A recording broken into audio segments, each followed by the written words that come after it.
자, 이 시간에는 대글의 문답 6번을 나가기에 앞서서 대글의 문답 5번에 대한 복습을 잠깐 해볼까요? 대글의 문답 5번에서 성경의 주된 가르침이 무엇이냐 하는 이런 질문이 있었어요. 그리고 그것에 대한 답으로서 우리는 하나님에 대하여 무엇을 믿어야 되느냐, 그리고 하나님이 우리에게 요구하시는 의무는 무엇이냐, 이것을 배울 수 있다 이렇게 하였습니다. 이렇게 성경을 읽을 때 우리가 방향성을 가지고 읽게 된다는 건 참 감사한 일이 아닐 수 없습니다. 그런데 우리가 성경을 읽는 축복에 대해서 잠깐 생각해 보면 좋겠습니다.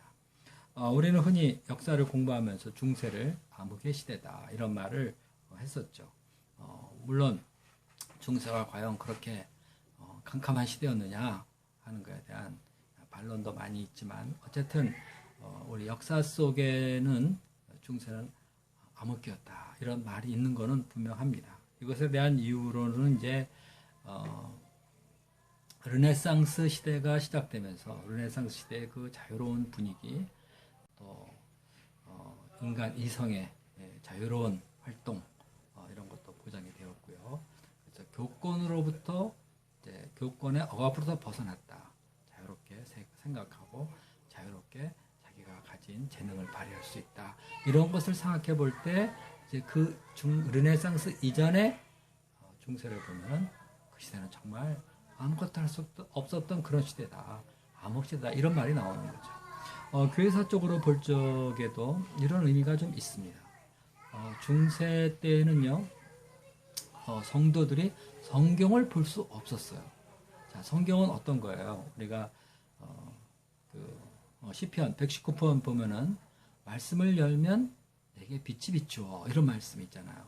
말씀은 우리 사람 영혼의 빛과도 같은 것이거든요. 그런데 중세에는 이런 이 말씀을 교회가 독점했어요. 일반 성도들은 성경을 읽을 수도 없고, 그리고 성경 해석은 오직 교회만 할 수 있다 하는 이런 권한을 교회가 갖고 있었습니다. 그렇기 때문에 사람들은 성경에 무엇이 쓰여있는지 알지 못하는 거예요. 더군다나 중세에 많은 성직자들이 타락했다 하는 것을 생각해 볼 때 정말 중세에 진리가 있었는가, 이런 생각을 하게 되는 거죠. 그러다 보니까 자연히 중세는 암울한 시대, 영적으로 볼 때 암흑의 시대, 이렇게 생각이 되어지는 거예요. 더군다나 중세 때에는 예배를 볼 때 라틴어로 또 예배를 봤어요. 그렇기 때문에 보통의 사람들은 라틴어를 잘 모르잖아요. 그러니까 자연히 예배를 안 가면 안 되죠. 이제 가야 돼요. 가는데 하는 말이 전부 다 라틴어, 거룩한 말이다 이렇게 해서 그것으로만 자꾸 예배를 보게 되고, 그러면은 사람들은 보통 예배를 통해서 알 수 있는 게 없는 거예요. 아마 교권에 이렇게 눌려 있고, 그리고 예배 분위기 이런 거를 조금 맛보다가 예배를 마치고 돌아올 수밖에 없는 거죠. 근데 이제 이러던 것이요, 구텐베르크의 인쇄술의 발달, 책이 이제 마음대로 지켜 나오게 되었고요. 그러면서 또 종교 개혁이 일어났어요. 종교 개혁이라는 건 딴 거 아니죠. 오직 성경을 기초해서 모든 것을 하자, 이런 것이었고요. 그 다음에 종교 개혁 때에는 성경을 자국어로 번역하는 운동이 일어난 거죠. 그래서 이 종교개혁 운동이 일어나면서 이제 어느 나라 사람이라도 이제 자기네 나라 말로 된 그 성경을 읽게 됐고, 자기네 나라 말로 예배를 드릴 수 있게 되었어요. 그렇기 때문에 이제 사람들은 진리의 빛에 다가갈 수 있게 되었죠. 그래서 하나님께서 성경을 통해서 우리에게 무엇을 말씀하시는가 알 수 있게 되었고, 뭐 교회가 가르쳐 주지 않아도 성경을 보면서 우리가 믿음으로 어떻게 살아야 되겠다, 우리가 성경에서 무엇을 배워야 되겠다 하는 것을 이제 분명히 알 수 있게 된 거예요. 이런 점에서 생각해 볼 때 성경을 읽을 자유가 없었고, 또 성경도 없었고, 라틴어만 있었던 그런 세대를 가리켜 흔히 암흑의 시대였다 이렇게 말할 수 있는 거겠죠. 이런 걸 생각해 본다면 오늘날 우리가 성경을 자유롭게 읽게 되었다는 것은 얼마나 큰 축복인가 한번 생각해 볼 수 있겠죠. 그죠? 우리는 지금 저마다 다 성경을 가지고 있어요. 각자 집안에 자기가 성경을 몇 권씩 가지고 있는가 한 뭐 두세 권 가질 수가 있습니다. 왜냐하면 뭐 성경의 종류가 여러 가지잖아요. 네, 저도 집안에 있는 성경을 언젠가 한번 세어봤는데 거의 20권이 다 돼가는 것 같아요. 물론 이제 과거에 읽다가 뭐 밑줄을 많이 긋고 뭐 너덜너덜해서 문일권 성경까지 몇 권 포함해서 보면 그렇게 성경이 많습니다. 과거의 성경이 있고 또 개혁 개정판이 있죠. 그리고 뭐 현대어 성경도 있고 또 쉬운 말 성경도 있고요. 또 영어본도 여러 가지가 있어요. 뭐 RSV도 있고 NIV도 있고 그리고 요새 그 ESV 저는 요새 ESV 성경을 또 많이 봅니다. 또 메시지 준비할 때 보는 Amplified Bible 이것도 있고요. 성경의 종류가 여러 가지가 있어요. 그래서 우리는 자기가 원하는 대로 무엇이든지 이제 필요에 따라서 성경을 자유롭게 읽을 수 있게 됐습니다. 뭐 이 정도가 아니에요. 성경을 저희가 조금 더 깊이 있게 공부하고 싶다 그러면 해설서, 주석서 이런 것도 주변에 넘치죠. 또 해설서와 그 성경 이걸 하나로 뭉쳐 놓은 것이 이제 스터디 바이블이죠. 스터디 바이블도 사람들 가운데 얼마나 유행하고 있는지 몰라요. 그리고 성경에 대해서 자기가 좀 더 깊이 이렇게 알고 싶다, 좀 더 강의를 듣고 싶다 이러면 유튜브 쳐서요. 자기가 칭의에 대해서 알고 싶다 그러면 칭의 딱 쳐서 들으면은 칭의에 대한 그 설교를 강의를 아주 많이 들을 수 있습니다. 그리고 또 요즘 시대에는 스마트폰 시대 아니에요. 스마트폰을 각 사람이 갖고 있는데 그 안에 이제는 성경과 찬송가까지 다 넣고 다니잖아요. 예배 가는 사람이 성경을 안 가져가요. 왜 그런가? 주머니 안에는 스마트폰에 다 있는 거예요. 목사님이 몇 장 몇 절을 보십시오 하면은 이 성경책을 가지고 펴보는 사람보다 더 빨리 그 말씀에 접근할 수 있어요. 탁탁탁 누르면 바로바로 튀어나오니까요. 이렇게 우리는 성경을 자유롭게 또 읽을 수 있는 그런 시대가 됐고요. 얼마든지 하고자 하면 깊이 읽을 수 있는 그런 시대가 되었습니다. 자, 근데 우리가 성경을 읽을 때 어떤 방향을 가지고 읽느냐, 참 되게 중요한 겁니다. 물론 이제 과학도들은 과학적 입장에서 성경 기록에 접근해 보고자 하는 그런 시도도 있죠. 우리가 잘 아는 창조과학계 사람들은요, 정말 성경에 대해서 아주 연구를 많이 해서요, 기가 막힌, 그냥 감탄할 만한 그런 연구를 결과로 쏟아냈습니다. 어떤 사람은 창세기 요셉을 통해서 유태인의 경영기술이 바로 이런 거구나 하는 거를 배우기도 하고, 어떤 사람은 뭐 경영자 예수님, 또 교육자 예수님, 이런 자기 나름대로의 그 어떤 방향을 가지고 성경을 연구에 들어가기도 하죠. 어떤 분은 잠언 31장 가지고 사업을 해 성공했다 그래서 자기의 간증 이야기, 자기가 말씀대로 살았을 때, 경영을 했을 때 하나님이 어떻게 축복해 주셨는가, 이거를 얘기하려고 P31이라는 책도 써냈더라고요. 하여튼 좋습니다. 성경을 통해서 무엇을 배우든 그것은 우리가 뭐 말릴 일은 아니에요. 뭐 하여튼 적극적으로 읽는 건 좋은 거죠. 그런데 우리가 성경을 읽을 때 이제 성경을 통해서 우리가 무엇을 배워야 하는지, 성경이 과연 우리에게 말해주고자 하는 것이 무엇인지 그거를 관심 가지고 읽어야 된다는 것입니다. 그래서 이제 대결의문답 5번이 나온 거예요. 성경의 주된 가르침이 무엇이냐. 네. 그래서 우리가 하나님에 대하여 무엇을 믿어야 되는가. 이 믿음이 이거 구원과 직결되는 문제이기 때문에요. 분명한 문제식을 갖고 읽어야 되는 거고요. 그리고 하나님이 우리에게 요구하는 의무가 무엇인가. 성도들의 바른 삶이 무엇인가 하는 거예요. 그렇기 때문에 이러한 주제를 분명히 알고 이런 문제의식을 가지고 성경을 읽는다는 것은 그야말로 성경의 빛을 우리가 누리게 되는 거죠. 그래서 그 교리문답 6번부터 90번까지는요. 우리가 하나님에 대해서 무엇을 믿어야 되는가를 다뤄주고 있고요. 91번부터 대교리문답 끝까지는 하나님께서 우리에게 요구하시는 의무가 무엇인가를 다뤄주고 있습니다. 자, 우리가 이렇게 분명한 방향을 가지고 성경을 읽음으로써 올바른 믿음에 서고 또 이로 인하여 아주 충만한 은혜를 누릴 수 있어야 되겠습니다. 자, 그러면은 6번은 이제 무엇을 말하고 있나요? 자, 6번 제가 읽어보겠습니다. 우리는 성경을 통해 하나님에 대해 무엇을 알 수 있습니까? 자, 답이 이렇습니다. 우리는 성경을 통해 하나님이 어떤 분이신지, 그 거룩한 위격들과 그의 작정, 그리고 하나님께서 이 작정을 어떻게 시행하시는지를 알 수 있습니다. 자, 6번의 답에는 4가지 주제가 담겨 있어요. 첫째가 뭐죠? 하나님이 어떤 분이신가. 둘째, 그 거룩한 위격, the persons of God이니까 삼위일체 하나님에 대해서. 그리고 세 번째, 그의 작정. 네 번째, 하나님이 이 작정을 어떻게 시행하시는가. 이것을 배울 수 있다는 겁니다. 자, 하나하나 좀 잠깐 볼까요? 첫째, 하나님이 어떤 분이신지 알고자 하는 그런 분명한 방향 속에서 성경을 읽어야 합니다. 자, 이거 하나님이 어떤 분이신가? 예, 웨스트민스터 대교리 문답 영어를 보면요. What is God? 이거예요. 자, 이 말 자체는 너무나 막연해 보이고요. 방대한 느낌을 주는 그런 질문 같아요. 물론 우리는 하나님이 어떤 분이신지 다 알 수 없죠. 우리가 아무리 하나님을 안다 그래도 뭐라 그럴까요? 우리 흔한 비유로 큰 바다에서 그 바닷물 한 컵 떠는 정도다. 뭐 이런 비유를 하죠. 우리는 하나님을 다 알 수 없습니다.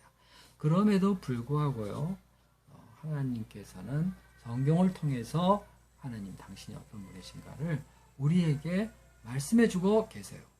그러니까 하나님에 관한 지식은 지극히 제한적이라도 하나님이 우리에게 알려주시는 그 정도를 우리가 알게 될 때 우리는 이 땅에서 아주 충분히 믿음 생활을 할 수 있고 아주 복된 삶을 살 수 있고 또 그 하나님을 인하여서 영생에 이르기까지 하는 것이죠.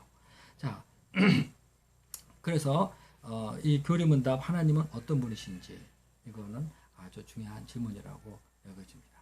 자, 그런데 이제 이 교리문답에서 우리가 하나님이 어떤 분이신가 하고 질문했을 때 우리는 스스로 나름대로의 이 질문에 대한 답을 어느 정도의 범위 내로 좁혀서 해야 될 것 같아요. 그러니까 하나님의 속성, 하나님의 성품에 관해서 주로 생각해 보면 좋을 것 같습니다. 자, 우리는 하나님은 어떤 분이시다 하면은 어떻게 해요? 하나님은 전능하시다. 이렇게 말하고요. 하나님은 지극히 자비로우시다. 하나님은 사랑이시다. 뭐 하나님은 불가해하시다. 이 하나님은 정말 알 수가 없다.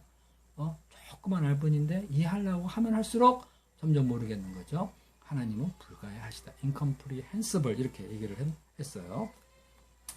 또 하나님은 어떠하시다. 뭐 이런 거 있잖아요. 성경 전반을 통해서 우리가 많이 발견할 수 있습니다. 창세기 1장을 보면요. 하나님이 말씀으로 천지의 만물을 창조하시죠. 그런 거 보면 하나님은 창조주시다. 그리고 말씀으로 천지를 창조하시는 거 볼 때 하나님은 말씀의 권세자시구나. 이런 것도 우리가 발견하게 되죠. 그래서 성경을 읽어보면은요, 하나님의 이름도 막 나와요. 거기 보면은, 성경을 읽다 보면 여호와 니시, 여호와 살롬, 여호와 샴마 등 이런 말이 하나님이 어떤 분이신가를 설명해 주는 것이에요. 그래서요, 이런 책이 있습니다. Knowing God by Name. 이래서 이름으로 알아보는 하나님이에요. 이 책이 주로 여호와 살롬 이게 무슨 뜻이냐 쭉 설명해서 하나님이 어떤 분이신지를 말해주고 있는 겁니다. 뭐 이런 책이 있어요. 하나님을 안다는 게 이렇게 중요한 거예요. 우리가 히브리서 11장 6절을 보면은 이런 말 있죠. 믿음이 없이는 하나님을 기쁘시게 못하나니 하나님께 나아가는 자는 반드시 그가 계신 것과 또한 그가 자기를 찾는 자들에게 상 주시는 이심을 믿어야 할지니라. 이 말씀을 딱 보면 어때요? 하나님은 믿음을 기뻐하시는구나. 그리고 믿고 나오는 자에게 상을 주시는구나. 내가 이제 하나님을 믿음으로 살아야 되겠다. 이렇게 우리가 방향이 나오죠. 히브리서 11장을 보면은 방금 제가 읽은 그 말씀에 대한 모범을 보인 그 사람들의 예가 쫙 나옵니다. 아브라함, 이삭, 야곱, 또 모세 그것에 대해서 하나님께서 그들에게 어떻게 응답하시고 축복해 주셨는가 이 이야기가 쭉 나옵니다. 우리가 누가복음 15장을 보면은 거기 탕자의 비유 나오죠. 우리가 이것을 흔히 아버지의 크신 사랑 이런 제목으로 강의를 듣기도 하는데요. 하나님은 이렇게 아버지와 같은 크신 사랑을 가지신 분이시다. 그래서 우리가 이 말씀을 듣게 되면은 어떤 허물이 있더라도 하나님의 이 크신 사랑을 믿고 하나님께 나가게 되는 거죠. 또 계시록도 보면은요, 하나님이 최후의 심판의 날 마귀를 멸하고 악한 자들을 심판하시고, 그리고 하나님의 자녀들을 위해서는 아주 큰, 아주 아름답고 좀 화려한 그런 성을 예배해 주셨다 하는 것이 또 이렇게 기록되어 있어요. 하나님은 믿는 자에게 축복을 주시고 영광의 세계로 들어가게 하시는 분이시다. 이런 걸 우리가 알 수 있죠. 그러니까 우리가 성경을 읽을 때 이렇게 분명한 방향 가운데서 하나님은 어떤 분이신가를 알고자 읽는다면, 또 이로 인해서 우리가 하나님이 어떤 분이신지 더 알면 알수록 우리의 삶은 더욱더 풍성해지고, 우리는 어떤 경우에도 우리가 성경을 통해 배운 하나님을 붙들고 믿음의 싸움을 하고 그리고 승리할 수 있는 거죠. 그리고 하나님에 대한 지식이 바로 우리의 믿음 생활의 기본이 된다 하는 것을 우리가 알 수가 있습니다. 두 번째로는 그 거룩한 위격에 대해서 안다. The persons of God. 이 persons 그랬죠? 이게 삼위일체 하나님을 말합니다. 하나님은 three person으로 이루어진 분이시죠. 삼위일체 하나님을 알고자 하는 방향 속에서 성경을 읽어야 한다. 이렇게 말을 하고 있는 건데요. 중요한 겁니다. 우리의 구원은 삼위일체 하나님의 역사예요. 성부 하나님, 성자 하나님, 성령 하나님께서 하나가 되셔서 우리의 구원을 이끌어 가시는데, 그때 이 각각의 각 위격의 이 하나님이 우리의 구원에 어떻게 개입하시고 무엇을 하셨는지, 이것을 우리가 잘 배워나갈 때 성삼위 하나님의 풍성한 은혜를 비로소 깨닫게 되는 거죠. 그리고 이 성삼위 하나님이 어떤 분이신가, 어떻게 우리를 구원에 이르게 하셨는가를 알 때에 우리는 하나님께 올바른 예배를 드릴 수 있게 되죠. 자, 하나님이 어떤 분이신가, 삼위일체 하나님으로 이해한다는 것은 우리로 하여금 구원의 진리에 아주 깊이 들어갈 수 있게 해주는 것입니다. 우리가 성경을 읽어갈 때는 삼위 하나님의 역사를 잘 관찰해야 됩니다. 그럴 때 참 너무나 감사해요. 삼위 하나님께서, 성부께서 성자를 보내셔서 참 그 십자가를 지게 하시고 우리의 죄를 속하시고, 또 예수님이 승천하시고, 이후에는 보혜사 성령을 보내오셔서 참 우리와 함께 하시고, 하나님 보좌 우편에서 우리를 위해 기도하시고, 하나님이 세상을 통치해 섭리해 나가시고, 하는 이 모든 것들이 있죠. 너무나 신비롭고 은혜롭습니다.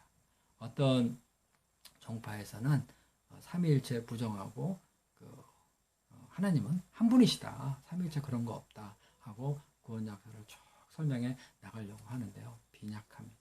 그것도 성경에 맞지도 않고요. 그래서 우리가 성경을 읽을 때는 이 거룩한 위격에 대해서 알고자 해야 돼요. 세 번째는 우리가 하나님의 작정에 대해서 배울 수 있어야 합니다. 자, 작정, 이거는 무엇을 어떻게 하고자 하시는지 계획을 말하는 거죠. 하나님은 천지를 창조하시면서 사람을 그 안에 있게 하시고, 사람이 타락하였을 때 이 하나님을 어떻게 구원하시겠다 하는 이런 분명한 작정을 가지고 모든 것을 이루셨습니다. 하나님이 무엇을 하고자 하시는지 이거 아는 건 정말 중요한 겁니다. 그런데 우리가 이 세상에 쭉 돌아가는 걸 보면은 이 세상이 어떻게 되는 건가 이런 생각이 들 텐데, 성경을 읽으면은 하나님께서 세상에 대해서, 나에 대해서 무엇을 작정하셨는가를 우리는 알 수 있죠. 그러면서 우리는 이 세상의 신비 풀려나가는 거예요. 물론 이 하나님의 작정은 천지가 창조하기 이전에 영원 속에서 이루어진 것이고, 그것의 이제 일부 그 역사 속에 나타나는 거죠.